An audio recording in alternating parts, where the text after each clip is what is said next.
if you go and tour or if you, interview folks that might be care inside the home, go with your gut, right? Listen to how you feel when you interact with them. Mm-hmm. Look at how they interact with your loved Mm-hmm. one. That more than a rating or a picture or a video, right? Like that's going to really guide your decision making. And don't ignore it because it really Yeah. does matter. Welcome to the Answers for Elders radio show. And welcome back, everyone, to Answers for Elders Radio Network. And I am here again with Christie from SeniorCareFinder.com. And Christie is a CEO. And we've been talking about Senior Care Finder and finding the right resources for your family. What are your top tips for finding the right community for a loved one or Well, care option?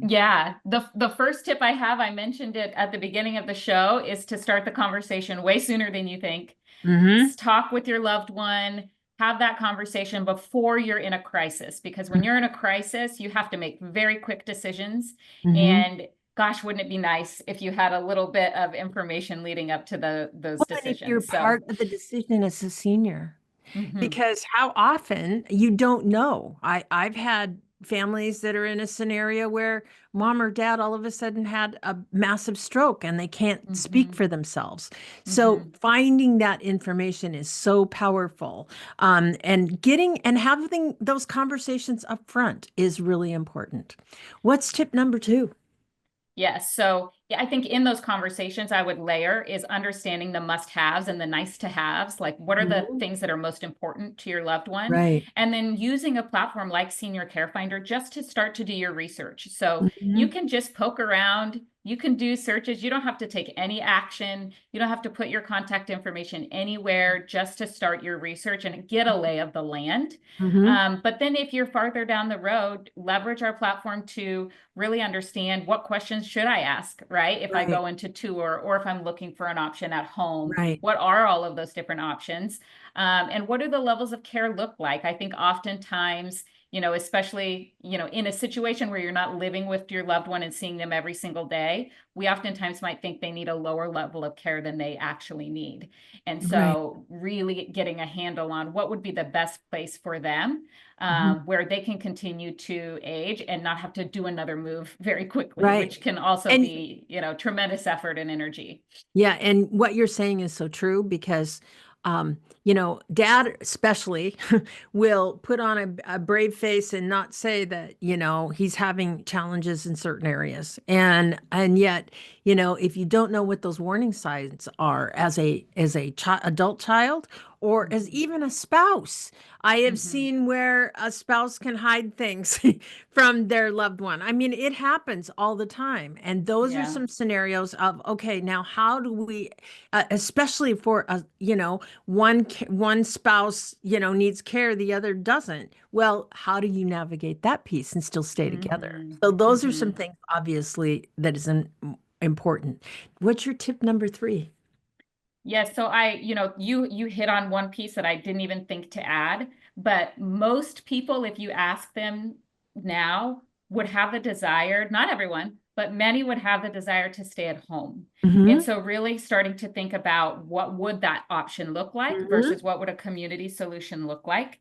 The other thing I would just say is if you go and tour or if you, interview folks that might be care inside the home, go with your gut, right? Listen to how you feel when you interact with them. Mm-hmm. Look at how they interact with your loved Mm-hmm. one.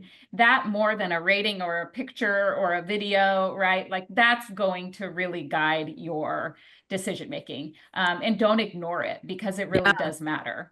It's so interesting you say that because I chose the community that for my mother based on watching the residents. Yeah. Because I would walk in and I would see, in certain situations where the residents were just sitting there quiet. They weren't, they weren't laughing. They weren't having Mhm. fun. And when I came into the community that I did, which was Chateau Pacific, Mhm. I've done YouTube shorts on that in Linwood, Washington.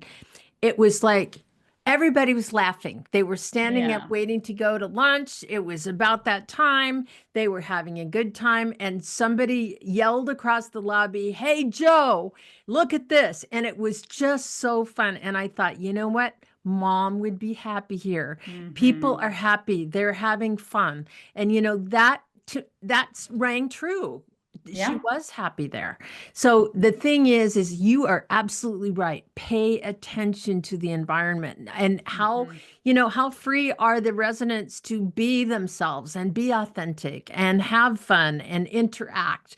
And staff is at how that culture is set is a big piece of it.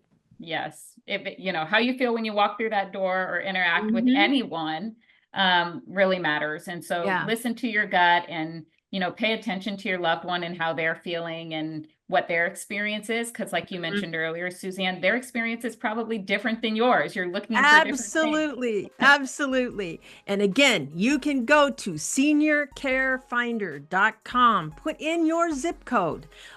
There is information on independent, assisted living, memory care, home care, and it's skilled and All skilled, down the list. Yeah, everything. long-term care, So everything. Yeah. everything. So we are excited to have Christie with us, and we'll be right back right after this. Did you know that you can discover hundreds of podcasts in our library on senior care? So visit our website and discover our decision guides that will help you also navigate decision making.